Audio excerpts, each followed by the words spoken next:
Halo, halo, yang dari tadi tidak bersuara. Bagaimana kabarnya?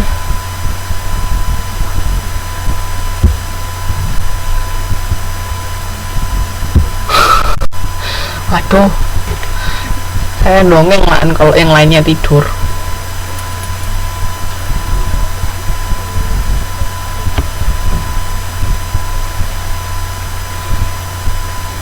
Oke, dipahami pelan-pelan ya. Nanti dilihat lagi YouTube-nya sambil dibaca lagi, sambil dilatih latihan soalnya. Oke.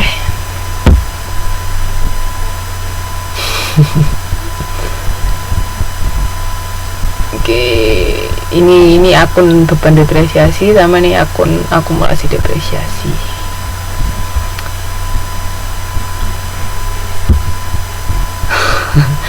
Ayo jangan sambil chattingan lo ya. Kelas ya kelas. Sekarang masuk ke transaksi yang keempat ya. Jenis transaksi keempat yaitu biaya yang terhutang atau bertambahnya biaya. Langsung masuk contoh soal aja. Ini biasanya tentang gaji nih. Oke, sip kalau fokus. Ini pada tanggal 1 Juni usaha angkutan kilat membayar gaji karyawan sebesar 600.000 per 2 minggu. Berarti gimana ini? Per 2 minggu. Akun biaya gaji dalam buku besar seperti ini. Jadi tanggal 13 Juni itu ada 600.000 biaya gaji ya ini ya. Terus tanggal 27 Juni juga 600.000. Nah, terus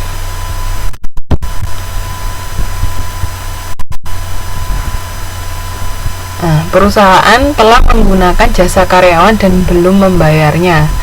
Memang kan karena belum saat gajian. Karena tadi kan bayarnya kan setiap 2 minggu sekali. Nah, untuk tanggal 28, 29, 30 berarti kan masih ada sisa 3 hari. Walaupun perusahaan tidak akan membayarnya sampai 11 Juli, namun biaya gaji selama 3 hari tersebut atau 150.000 tetap harus diakui sebagai biaya dan harus diakui sebagai kewajiban. Jadi kan tadi perusahaan kan mulainya tanggal 1 Juni ya. Dia setiap 2 minggu sekali akan bayar gaji karyawan sebesar 600.000, yaitu tadi tanggal 13 sama tanggal 27. Kalau dilihat dari ini loh, dari akunnya biaya gaji. Ini kok bisa balik. Nah, di sini ya, dilihat dari akunnya biaya gaji kan dia bayarnya tanggal 13 sama tanggal 27 untuk pembayaran gaji setiap 2 minggu sebesar 600.000. Nah, padahal kalau Juni itu totalnya kan ada 30 hari, berarti masih ada 3 hari yang tersisa kan. Tapi nanti 3 hari yang ini ikut pembayaran periode berikutnya, ya toh, yaitu tanggal 11 Juli.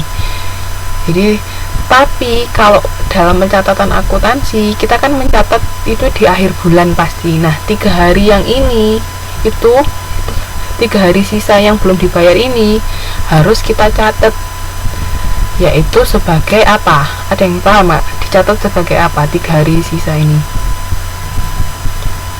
Di sini kenapa kok 600.000 dibagi 12 hari? Karena hitungannya per minggu ada 6 hari ya, minggu nggak dihitung.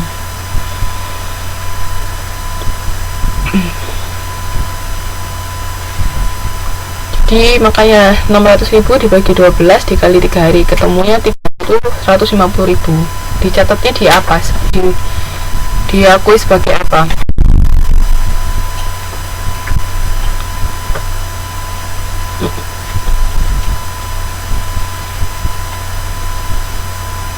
Ini kan transaksinya sudah terjadi kan.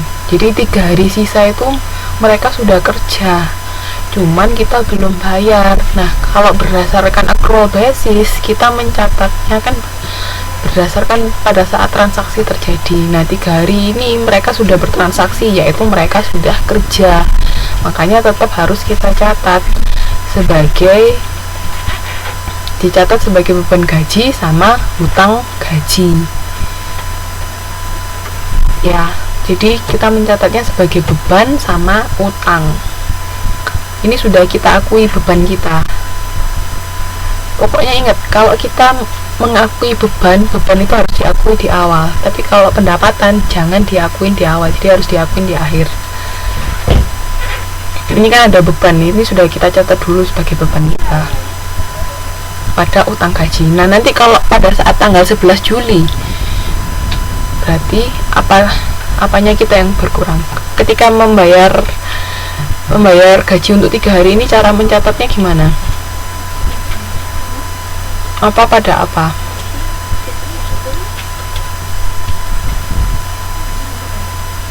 Ayo, apa pada apa? Ayo,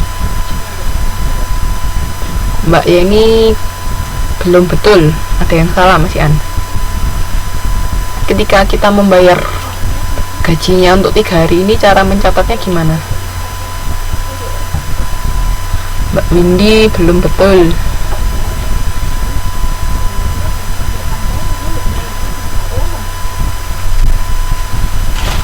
Kalau beban gaji pada hutang gaji ini kan bayarnya ini pada saat mencatat tanggal 30 Juni, pada saat kita mengakui beban kita.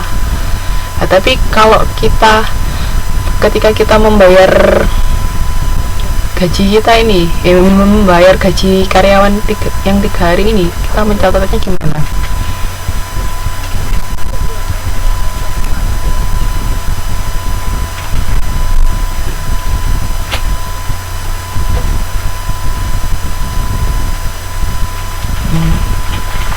Yang lain ada yang mau jawab? Aku sih.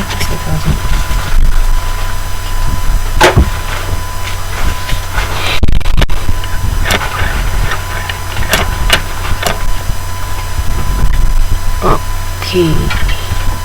Yang betul Mbak Triani sama Mbak Yeni.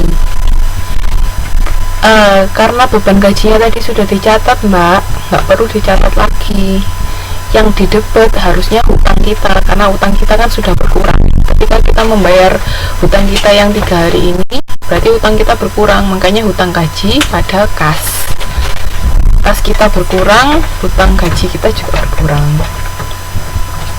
Mbak Nuryati, bukan prive. Kalau prive itu kan pengambilan modal, bukan itu. Kita membayar gaji dari uang kas, bukan dari modal, Mbak ya.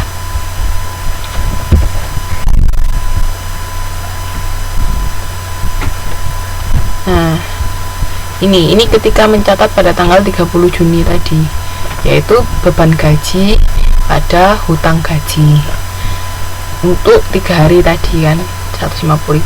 Tapi nanti kalau sudah kita bayar 150.000 ini, ya berarti hutang gaji pada kas sebesar 150.000. Sampai sini paham? Ada yang mau ditanyakan? Ini jurnal penyesuaiannya ya.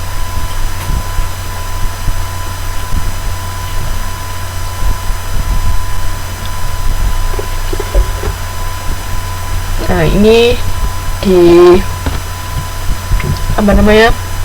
akunnya biaya gaji ditambah ada penyesuaian. Tadi kan ada tanggal 13 sama 27, nah tanggal 30 ada penyesuaian sebesar 150.000. Beban gaji kita bertambah 150.000. Jadi total beban gajinya 1.350.000. Terus hutang gaji juga ada ini sebesar 150.000. Oke. Ada yang mau bertanya?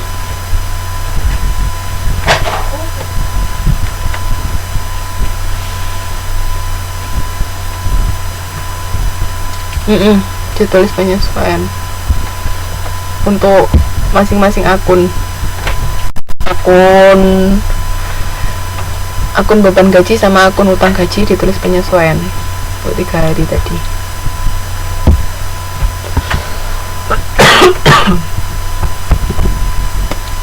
Ada yang mau bertanya lagi?